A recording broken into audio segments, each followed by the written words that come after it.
Para imam Tuhan yang saya kasihi,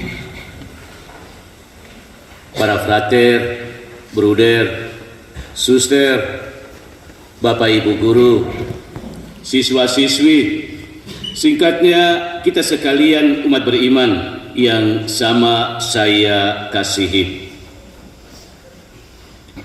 Hari ini kita merayakan Hari Raya Santa Perawan Maria diangkat ke surga. Maria diangkat ke surga bukan karena kehebatan dirinya atau prestasi tertentu yang telah ia raih, tetapi justru semata-mata karena sikap iman dan penyerahan dirinya yang total pada kehendak Allah telah membuat dia disucikan dan diangkat ke surga dengan mulia. Inilah peristiwa iman yang kita rayakan dan yang kita syukuri pada pagi hari ini. Injil hari ini menampilkan dua contoh perempuan yang sesungguhnya di mata banyak orang sudah dipandang rendah dan juga sudah kehilangan martabat serta harga diri mereka sebagai perempuan. Elizabeth yang karena kemandulannya tidak lagi diharapkan untuk bisa mengandung dan melahirkan anak.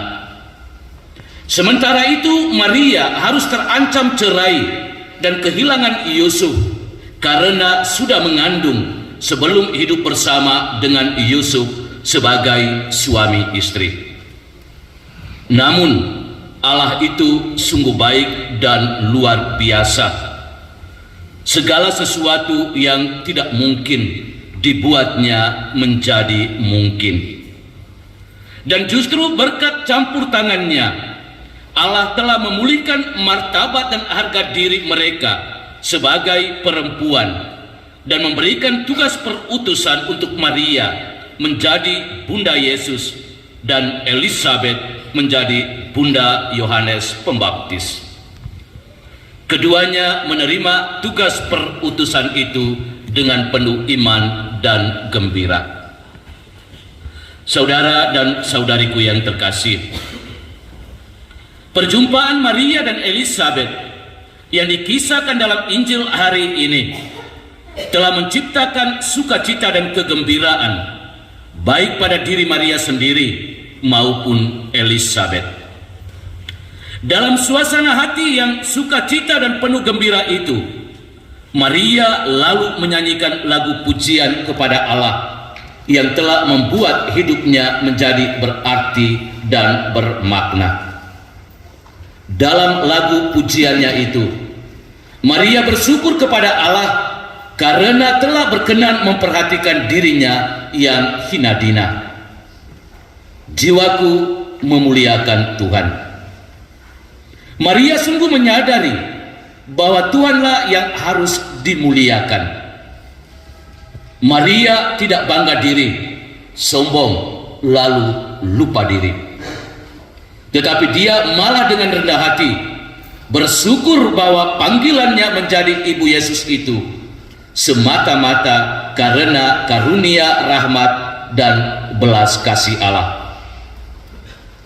Justru sikap iman Maria yang rendah hati dan penuh penyerahan diri inilah yang telah membuat dia disucikan sebagai bunda yang tak bernoda dan diangkat ke surga dengan mulia.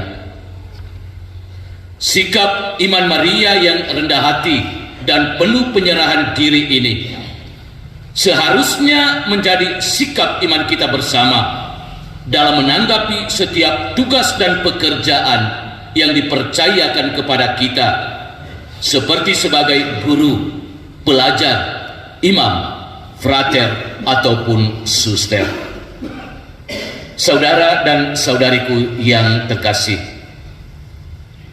nyanyian pujian Maria di hari dia terangkat ke surga juga menjadi nyanyian pujian kita bersama dengan keempat frater dan seorang bruder yang hari ini akan memperbaharui panggilan hidup membiara mereka. Kita bersyukur kepada Tuhan bahwa kelima saudara kita ini masih mau membaharui panggilan hidup membiara mereka untuk menjadi imam dan bruder. Kaul adalah janji yang diucapkan oleh seorang anggota religius yang meliputi kaul kemiskinan, kemurnian, dan ketaatan. Dengan mengucapkan ketiga kaul ini, seorang religius mau menyerahkan diri sepenuhnya kepada Tuhan yang telah memanggilnya untuk terlibat dalam karya keselamatannya bagi manusia. Pembaharuan kaul yang sebentar lagi akan diucapkan oleh kelima saudara kita ini sesungguhnya berasal dari satu semangat, yakni penyerahan diri kepada Tuhan dalam hidup membiara. Ketiga kaul ini sesungguhnya saling berkaitan satu dengan yang lain. Keberhasilan dalam satu kaul akan berdampak pada kaul yang lain. Demikian juga kegagalan dalam satu kaul akan mempengaruhi kaul yang lain. Mari bersama Santa Perawan Maria yang kita rayakan diangkat ke surga pada hari ini, kita berdoa kepada Allah Bapa di surga. Semoga Ia memberikan pengharapan dan kekuatan kepada keempat frater dan seorang bruder, agar pembaharuan kaul mereka pada hari ini lebih membuat mereka setia pada komitmen panggilan mereka. Tuhan memberkati kita sekalian. Amin.